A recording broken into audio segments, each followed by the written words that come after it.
Napatig lang ako sa mukha ni Gabriel habang nagsasalita sa harapan ko. Halika na, kumain na muna tayo bago ka nila sukatan ng wedding dress mo. Nagmamadali ka ba? Kailangan ko mapabilis sa lahat bago pa magbagong isip ng daddy mo. Alam mo naman na takot ako sa biyanan mo. Natawa ko sa naging biro ni Gabriel. Alam ko kasi kung anong pinagdaanan nito sa kamay ni Don Guerrer noon. Bago ang kasal namin ni Gabriel, kinagabihan ay kinausap ako ni na daddy at mommy. Nandito kami sa private farm and resort dito sa San Ildefonso. Nalaman ko na binili na nga talaga ni Gabriel ang ekta-ektaryang farm. Wala na itong atrasan, anak. Sigurado ka na ba talaga? Muling tanong sa akin ni daddy. Sumandal ako sa balikat nito. Yes, dad. Mahal na mahal ko si Gabriel. Patawad kung hindi ko nagawang sundin ang gusto ninyo ni mommy na iwasan siya at kalimutan. Tinatanggap ko na rin kung ano magiging kapalaran namin dalawa. Alam ko na magiging mahirap ito para sa akin pero alam ko na kakayanin ko. Papalakihin ko magiging anak namin katulad ng pagpapalaki ninyo sa akin ni mommy. Nandito lang ako, anak. Palagi ako nasa likod mo sa anumang oras. Alam ko na kaya mo baguhin si Gabriel katulad ng ginawa ko sa iyong daddy. Sabi naman ni mommy na hinawakan ng kamay ko. Tama ang mommy mo, anak. Matigas ang puso noon ni Gabriel ngunit heto siya. Pinapatunayan kung ano ang kaya niyang gawin para lamang sa babae mahal niya. Nasa likod lamang ninyo ako at tutulong ako sa inyo sa lahat ng oras. Ani daddy bago ito tumayo. Tumayo na rin si mommy at inilahad ang mga ito ang kamay sa harapan ko. Tayo na sa labas. Hinihintay na nila tayo.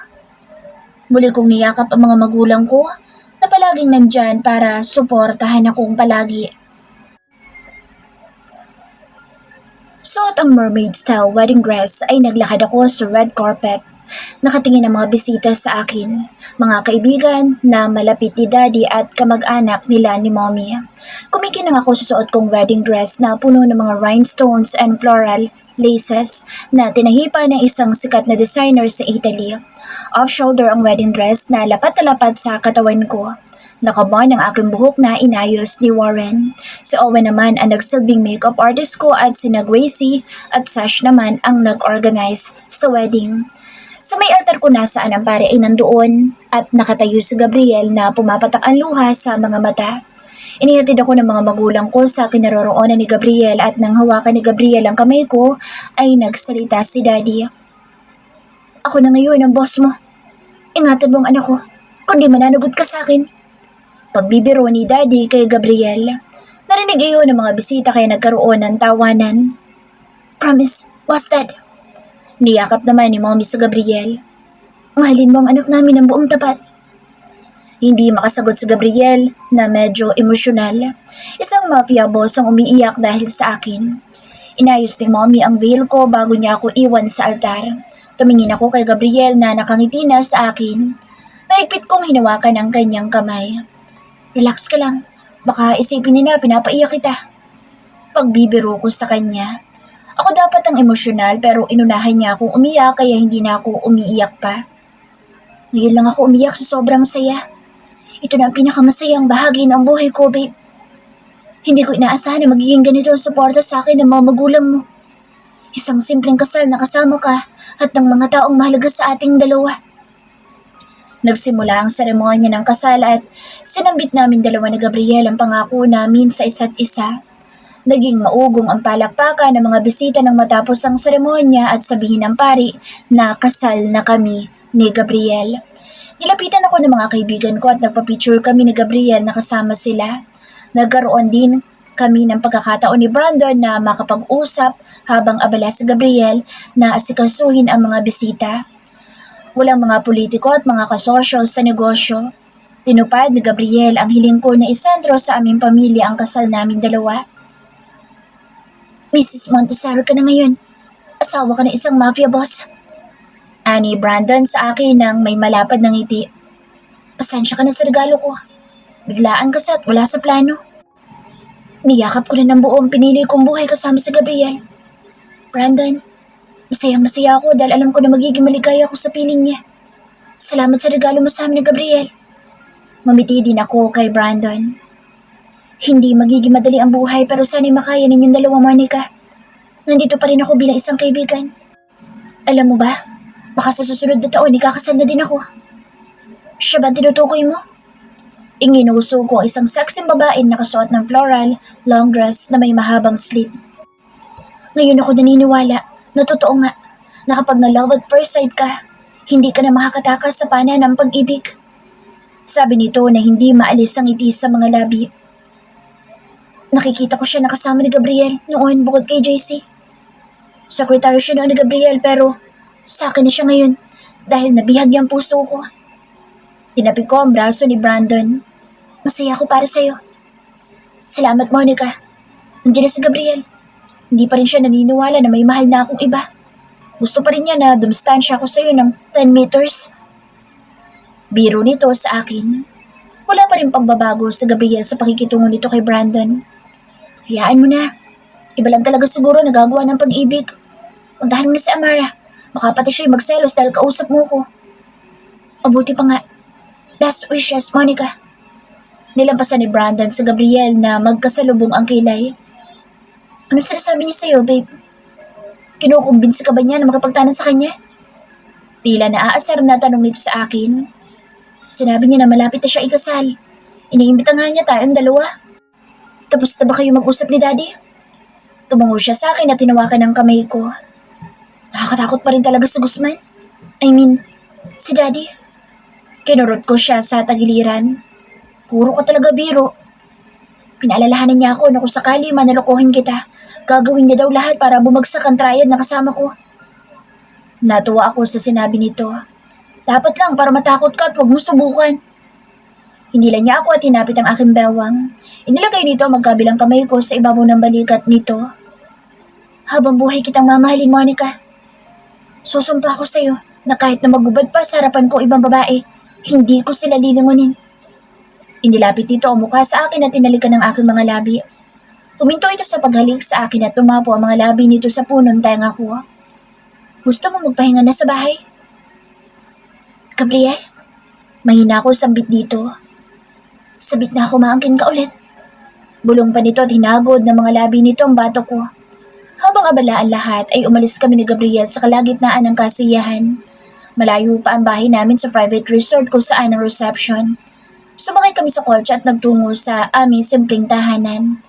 Binuhat ako ni Gabriel at mabilis na ipinasok sa loob ng bahay. Hindi ba nila tayo hahanapin doon?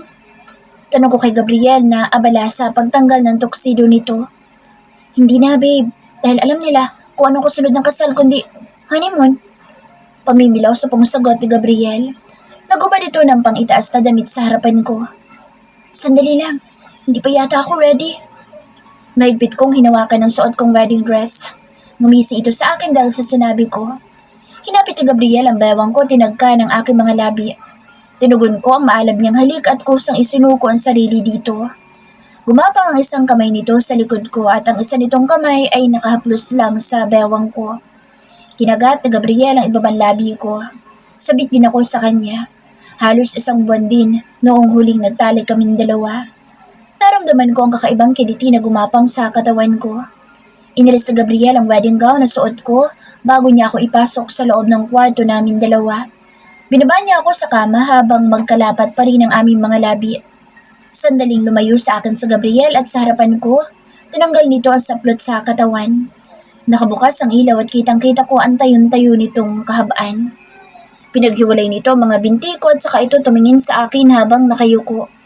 Itinaas ni Gabriel ang magkabilang binti ko sa ibabaw ng balikat nito. I miss you so much. I love you so much, babe. Mahinang sabi ko sa kanya. Kapwa kami humihingal pagkatapos namin magniig. Sandali lamang itong nagpahinga at muli na namang inangkin ang aking katawan. Gabriel's POV. Katatapos ko lamang maligo nang makita ko ang aking asawa na nakaidlip sa sofa. Pagkatapos ng kasal namin sa Sal de Delfonso ay nagstay pa kami ng ilang araw doon bago kami bumalik ng San Martin at dito kami nag-decide na tumira ni Monica sa villa ko. Wala mga katulong katulad ng dati at malayo din ang kinaroroonan ng mga tauhan na nasa labas mismo ng compound. Si Daddy Guzman ang umaasikaso sa ibang negosyo na hindi ko ipinapaalam kay Monica dahil alam ko na makakasama lang kung aalalahanin pa niya. Binuhat ko si Monica at dinala sa aming kwarto. Katatapos ko lamang maligo pero nakakaramdam ako ng init ng katawan. Manipis sa mahabang sando na suot ni Monica at kagaya ng dati, mahilig pa rin itong magsuot ng maikling short. Itinaas nito ang magkabilang kamay matapos kong ibaba sa kama. Inion ko ang aircon at saka humiga sa tabi nito. Muling gumalaw sa Monica at tumigilid paharap sa akin. Nakauna ng ulo ko sa isa kong braso habang pinagmamasdan ng aking asawa. Palagi itong natutulog at ganito daw kapag buntis. Palaging inaantok. Pinayuhan din ako ni Mommy na sundin na lahat ng mga ipag-uutos niya lalo na kapag naglilihi na siya. Hinaplos ko ang pisngi niya. Lalong tumindi ang kagustuhan ko na angkinin ng aking asawa. Nagmulat ng mga mata si Monica at napangiti nang makita ako. Inihilig niya ang ulo sa balikat ko. Babe, I want you now. Humihingal na sabi ko sa kanya. Inilapit ko ang mukha ko sa kanya at hinalikan siya sa mga labi. At doon nga na mga oras na iyon ay inangkin ko siya. I love you. Humihingal ko sambit sa kanya matapos. I love you too, babe. Muling nakatulog si Monica sa tabi ko. Matapos ko siyang angkinin ay nagbihis ako at muling nahiga sa kanyang tabi. Kinumutan ko ang hubad niyang katawan at saka ko siya niyakap ng mahigpit. Kahit siguro araw-araw ko siyang angkinin, ay hindi ko pagsasawaan. 11:00 na ng gabi nagising pa si Monica sa aking tabi. Bigla na lang niyang sinabi sa akin na gusto niya ng puting mansanas. Kanina manggang hilaw ang kinain niya pagkatapos ngayon, pinaghahanap niya naman ako ng puting mansanas. Babe, walang puting mansanas dito sa Pilipinas. Ayaw mo pa ng red apples or green apples? Inaantok kong tanong dito. Kumaba ang uso ni Monica at umiiyak na. Gusto ko ng white apple. Yung fresh. Ayoko ng red apples mo. Ihanap mo kahit na saan. Gusto ko ngayon na. Parang batang pagmamaktol nito. Napilitan akong bumaba ng kama. Pinagsuot pa niya ako ng pink na pajama na puro flowers ang design. Hindi ko man gusto ay kailangan para hindi na lang kami mag-away. Bumaba ako ng second floor at dinala ang telepono sa sofa. Umupo ako roon at sinandal ang aking likod. Venom, saan ba ako makakahanap ng white apples na fresh? Nag-aalinlangan kong tanong dito. Narinig ko ang mahinang pagtawa ni Venom. Seryoso ako, Venom. Buhay, nakataya dito kaya huwag mo kong pagtatawanan. Hindi mo alam kung anong ginagawa ko ngayon para lang humanap ng white apples. Wait lang, boss. Narinig ko na inutusan nito ang IT specialist nitong kasama para mag-research. Boss, sa Thailand po makakabili ng white apples at tuwing summer lang namumunga mga ganong prutas. Naririnig ko na kumukulog sa labas at mukhang uulan pa. Rainy season na kasi ngayon at masarap sanang may kayakap kaso mukhang magiging outsider muna ako. Nasa Thailand ngayon si Brandon, baka Boss, kahit may mahanap si Brandon ng white apples doon, hindi yun agad makakarating dito sa atin ng fresh. Ilang araw din o oras bago dumating ang mga iyon. Bumuga naman ako ng malalim at umisip ng ibang paraan. Gumagana ba ang glutathione kapag ini-inject sa red apple? Hindi na napigilan pa ni Venom ang pagtawa ng malakas. Naiinis na ibinagsak ko ang telepono at inilagay iyon sa tabi ko. Masisiraan na yata ako ngayon ng bait. Nagtungo ako sa kitchen at kinuha ang red apples at saka iyon binalatan. Nadatnan ako ni Monica na binabalatan ng mga mansanas. At sasabihin mo na white apples yan? Galit na tanong niya sa akin. Nakapamewang na ito at nagtaas na rin ang boses. Babe, walang white apple sa market. Kung meron siguro baka limited lang. Babe, please. Intindihin mo naman ako. Walang white apples at kahit nautusan ko ang buong taon ko na maghanap, wala silang makikita. Nilapitan ko siya at pilit na pinapakalma. Okay, sige. Kainin mo lahat yan at huwag na huwag kang babalik sa kwarto nating dalawa. Nainis ako sa'yo. Nanlaki ang mga mata ko sa sinabi ni Monica. Ganito ba talaga katindi ang mga babae na maglihi? O sadyang ang asawa ko lang talaga ang kakaiba sa lahat? Sa sofa na ako natulog ngunit palagi kong tinitingnan sa kwarto si Monica. Mahimbing na itong natutulog doon at yakap ang unan ko. Napangiti na lamang ako habang nakatingin sa kanya. Kinabukasan nagising ako na may naamoy na tila may nasusunog sa kusina. Mabilis akong bumangon para tingnan kung ano ang nangyayari. Naabutan ko si Monica na nagluluto ng scrambled egg ngunit nasunog nito. Babe, ako na. Kinuha ko sa kanya ang frying pan na hawak. Pakiramdam ko ako sa Iron Man dahil hindi ko man lang naramdaman na mainit pala ang kawali na hinawakan ko. Nilagay ko yun sa ibabaw ng sink at kumuha ng isa pang frying pan sa pull-out cabinet na nasa ibaba ng lababo. Ayoko na ng scrambled egg. Pwede mo ba akong bilhan ng fried chicken? Gusto ko na ikaw ang bumili. Hihintay na lang kita dito. Mabilis pa sa alas 5 ang pagkilos ko. Hinalagan ko sa Monica sa noo bago lumabas at magtungo sa kotse ko. May credit card ako sa loob ng mga sasakyan ko. Ginagamit ko ang mga iyon in case of emergency. Katulad ngayon na may biglaan na mga lakad. Nagtungo ako sa isang fast food na hindi iniisip ko ano ang suot ko. Nakatingin sa akin ang babae sa counter. Miss, sir? Naguguluhan na sabi pa nito sa akin. Here. Iniabot ko sa kanya ang credit card ko. Sayang, ang gwapo niya kaso mukhang gay siya. Ang hot pa naman niya sana. Narinig ko pang sabi ng isa. Hindi ko sila pinansin at nagtungo ko sa parking ng kotse ko. Mabilis din ako nag-drive pabalik. Nakita ko ng mga tauhan ko sa labas ng villa. Pinipilit nila na huwag tumawa sa harapan ko. Tinapik ko ang balikat ni Manong Ed, ang tagapangalaga kina Junior at Garrett. Magandang tayo lang ganito, Ed. Subukan mo rin. May extra ako sa itaas. Naku sir, okay na ako sa black t-shirt at cargo pants. Hindi bagay sa akin ang ganyan na style eh. Ako naman ang natawa sa sinabi ni Manong Ed. Magandang araw ngayon kaya hindi ako pwedeng magalit. Monica's POV. Sa mga nagdaan ng mga buwan ng paglilik ko ay wala akong narinig na kahit na anong reklamo mula kay Gabriel. Sinusunod niya ang lahat ng gusto ko. Naging clingy din ako at madalas na nasa tabi ko lang siyang palagi. Lahat ng mga kaartehan ko natiis ni Gabriel at ngayon heto kaming dalawa. Nakaupo sa may garden at nakatingala sa mga bituin sa langit. Next month, manganganak na ako ng isang lalaki. Akala ko nga baby girl pero hindi naman pala. Excited na ako makita ang baby natin, babe. Sino kayang kamukha niya? Ako kaya o ikaw? O baka naman sila mommy at daddy?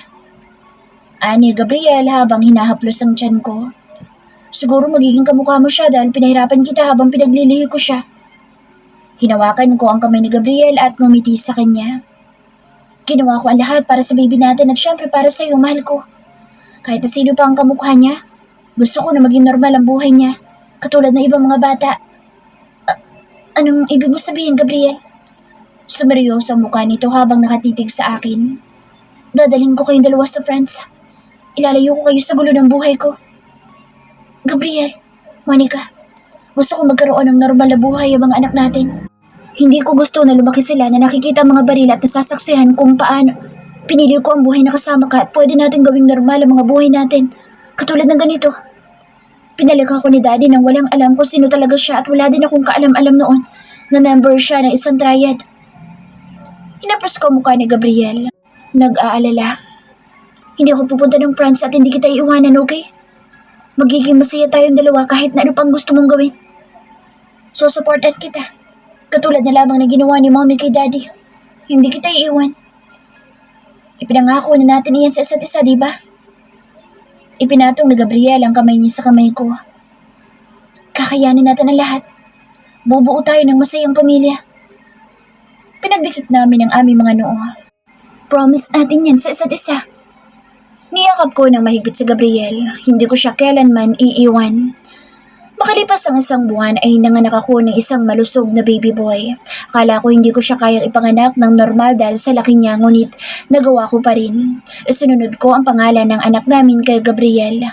Ang matangos na ilong at ang mapupungay na mga mata ay namana ng baby namin kay Gabriel. Ang tabas na muka at ang mga mapupulang mga labi ko naman ang nakuha niya sa akin. Kinarga ni Gabriel ang baby namin. Tuwan-tuwa siya at halos hindi nabitawan pang anak namin. Hinalikan din niya ako sa aking mga labi at lubos na nagpapasalamat sa akin. Hindi ko napigilan na maging emosyonal habang nakatingin sa aking mag-ama. Naalala ko noong unang beses na magtama ang mga mata namin ni Gabriel sa tapat ng company building namin. Hindi ko inakala na ang lalaking ito ang pag-aalayan ko ng buo kong buhay. Ang gwapo ng anak natin, babe. Sigurado ako na maraming babae ang iiyak kapag nagbinata na siya. Natuon ang aking tingin sa nagbukas ng pinto. Pumasok ang mga magulang ko kasunod ni Brandon na may bitbit na basket ng mga prutas. Inilapag nito iyon sa lamesa na nasa tabi ng hospital bed na hinihigaan ko. Baby pa lang, tinuturuan na ni Gabriel na maging chick boy ang baby ninyo, Monica. Hindi yan magandang halimbawa ng pagiging mabuting ama. Pangaasar ni Brandon. Tumingin siya sa akin at kumuha ng orange. Gusto mo? Umiling ako at tinapik ito ng mahina sa braso. Tama na nga yan at baka mapiko na naman ang mahal ko. Patingin nga ng apo ko. Ay sus, kamukha ng lolo. Sabi naman ni Daddy na kinarga si Gob. Anong pangalan niya? Gobby, Dad. Siya ang junior namin ni Gabriel. Nakangiting sabi ko. Baby Gob, manahin mo ang pagiging gwapo na lolo daddy mo ha, at ang pagiging mabait na iyong lolo mommy. Huwag mo nang ihali ng malakas, mahal. Baby pa yan. Hindi ganyan ang pagkarga sa bata. Sabi naman ni mommy na kinuha dito si Gob. Sinako ni Gabriel si Brandon. Akala ko ba nasa Thailand ka pa? Sino naman nagsabi sa'yo na umuwi ka? Sunod-sunod na tanong ni Gabriel dito. Parang hindi mo naman gusto nakasama ako. Oo na. Namiss ko kayo kaya umuwi ako para magbakasyon. Sa pa single na naman ako kaya eto ako ngayon. Sabay kami nagkatingin na ni Gabriel. Akala ko ba kakasal ka na? Mabilis kong tanong. Magising ng mommy at daddy ay nakinig na rin sa aming usapan. Mahabang kwento. Saka na ninyo alamin. Ninong ako ni Gab ha. Hindi pwedeng wala akong maging ambag sa buhay niya. Tuturuan ko siya ng self-defense katulad ng kanyang mommy. Umiwas sa aming mga tanong si Brandon. Nilapitan nito si mommy at pinakilala ang sarili sa natutulog naming anak ni Gabriel. Bumuga ako ng malalim at sumandal sa balikat ni Gabriel. Kung kailangan ni Brandon ng isang kaibigan na magiging karamay niya. Hinawakan ni Gabriel ang kamay ko ng mahigpit. Ako nang bahala sa kanya. Sa ngayon, kailangan mo magpalakas dahil susundan natin siya kaagad. Bulong pa nito sa akin. Namula ang magkabilang pisngi ko sa sinabi nito. Masarap lang sa umpisa pero mahirap talagang mga anak. Tingnan mo, tuwang-tuwa si na mommy at daddy sa apo nila. Mas matutuwa sila kapag marami silang aalagaan. Sara ka talaga, babe. Salamat nga pala at nandito ka. Galing ka pa ng Cebu pero pinilit mo na makauwi para lang puntahan ako kaagad na usugod nila ako rito. Aanin kong private jets ko kung hindi ko kayang dumating na kasing bilis ng kidlat. Bilib na naman ito sa sarili. Muli akong tumingin kay Brandon. Ano kaya nangyari sa kanila ni Amara? Nawala na ang dating sigla sa mga mata niya na katulad noon. Asikasuhin ko lang ang bills. Pagpapaalam ni Gabriel sa akin. Brandon, halika muna sa labas at bigyan natin ng space sa mga biyanan ko para naman makapag-bonding. Inakbayan nito si Brandon at isinama sa pag-alis nito. Nilapitan ako ni Daddy at sa kaniyakap. Kamusta ang pakiramdam mo, anak? Okay lang po kahit na medyo nahirapan sa panganak ko kay Gobby, Daddy. Gusto kong itanong sa inyo, ginusto rin ba ninyo kaming ilayo noon ni Mommy? Oo naman. Gusto ko noon na lumaki ka sa ibang bansa kasama ng mga grandparents mo. Natakot ako sa masamang mangyayari sa inyo ng Mommy mo kapag kasama ninyo ako. Pinili kong umalis sa grupo pero hindi ko nagawa dahil sa takot na kapag lumayo ako at magtago mas lalo kayong mapahamak. Ang ginawa ng Mommy mo, itinago niya lahat sa iyo at lumaki ka nang hindi nalalaman kung sino talaga ako. Nadamay ka sa mga gulo na pinasok ko at isa iyon sa mga dahilan kung bakit mo nakilala sa Gabriel. Batang iyon, labis ko siyang kinamumuhian noon dahil madalas niyang ipamukha sa akin na wala akong alam sa grupo. Matigas ang kanyang puso at sarili lang iniisip. Nagbago ang pagkakakilala ko sa kanya noong araw na makita ko siya na umiiyak at nagmamakaawa sa harapan ko. Mahal na mahal ka niya, anak. Hindi na ako natatakot ngayon na mawala dahil alam ko na nasa kamay ka ng isang taong kayang protekta at mag-alaga sa'yo. Humilig ako sa balikat ni Daddy. Huwag nga kayong magsasalita ng ganyan. Mahaba pa ang buhay niyo ni Mami. Mag-aalaga pa kayo ng mga apo ninyo sa akin. Nagkakaiyakan na naman kayo mag-ama dyan. Tingnan niyo si Gab. Ang cute ng apo ko. Ang sarap ng tulog niya sa dibdib ko.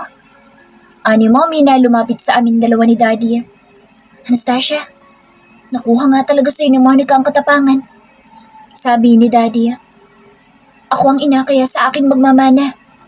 Pagbibiro naman ni Mommy. Oo na, kailan pa ba ako natalo sa inyong mag-ina? Itinaas na ni Daddy ang dalawang kamay nito. Gab, bilisan mo lumaki apo. Kailangan ng kakampi ng lolo daddy mo. Isang araw lang ako nagtagal sa ospital bago kami umuwi sa villa. Wala na makauwi kami dito sa bahay ay hindi ko pa nakita si Gabriel na umalis.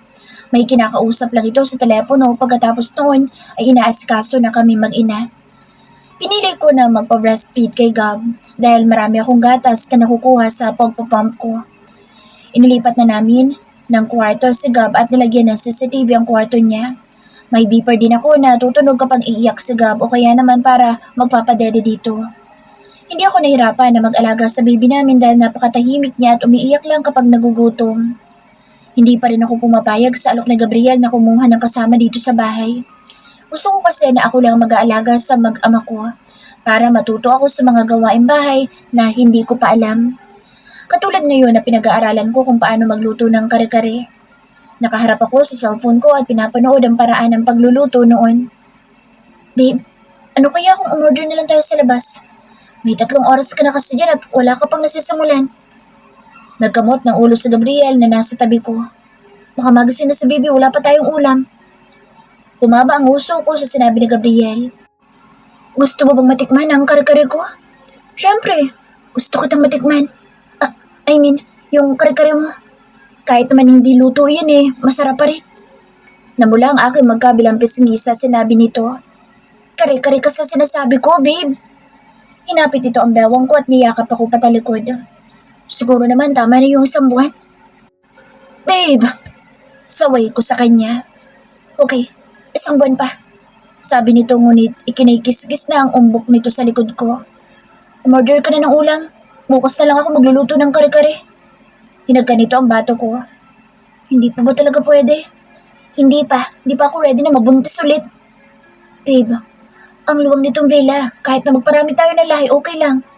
Mas masayang tingnan ko marami mga bata na tumatakbo sa garden para salubungin ako galing business meetings.